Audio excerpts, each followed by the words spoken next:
Hi, this is Ron Jones. Welcome to Business Lab. Today I want to discuss with you the surprising truth about motivation. Recently I was in Persho-Travinsk, Ukraine, and a student asked me, Ron, how can I become motivated? How can I move myself to action? And it got me thinking and reflecting upon a book I was reading recently called Developing the Leader Within You by John Maxwell. It was written several years ago, but I recommend you get a copy and read it. And Maxwell has some great thoughts about motivation. I want to share them with you today. Motivation is not going to strike you like lightning. It's not just going to suddenly appear in your life. And you cannot be forced into motivation, or you can't force motivation on somebody else.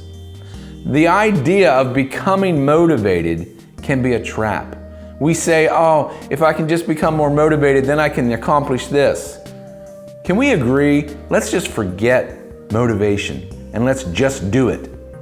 Like Nike said 20 years ago with their slogan, just do it. I think we need to adopt that. I think we need to say, let's forget motivation, let's just do it. Do it without motivation, and then guess what happens? That's when motivation will then come and push you and keep you moving forward. Motivation is not a result of your efforts. It's like love or happiness. It just happens. You don't go to school and take lessons on how to love your boyfriend or girlfriend. No, in life you fall in love with that other person. And that's the way it is with motivation. The same thing happens. If you are not motivated, you can become motivated by pressing forward and moving ahead. And then that motivation will sneak up on you and then be on your back and keep pushing you forward, even when you're not aware of it. There's an important principle I want to share with you about success, and that's this. Successful people are willing to do what unsuccessful people will not do. Do you want to be successful? Then don't follow what everybody else is doing. Let me give you some examples.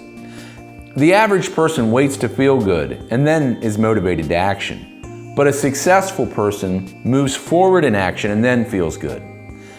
The average person waits for momentum, but the successful person creates their own momentum.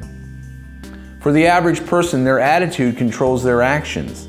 But for a successful person, their actions control their attitude.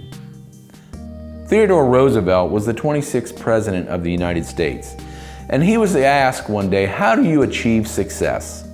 After reflection, President Roosevelt responded this way: 90% of the work that is done today is accomplished by people who don't feel like doing it. You see, Roosevelt understood this important success principle, and you must too. It's not in doing the things that we like to do, but it's in doing the things that we have to do.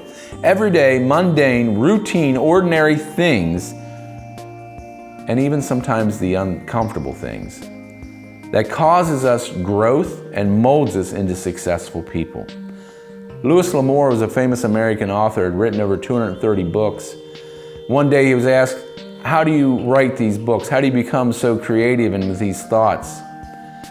His response was this. He said, I start writing every day, no matter what I feel.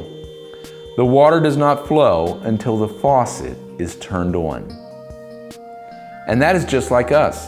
We need to be moving forward in direction for success to come. Let's not just wait for an answer. We can't just wait for a sign. We can't wait for all the details to be worked out. But we need to move forward, and then success will come. Thank you so much. I'm praying for you. I'm praying for God's blessings on your lives and your family. Let's see Jesus lifted high in the marketplace. This is Ron Jones.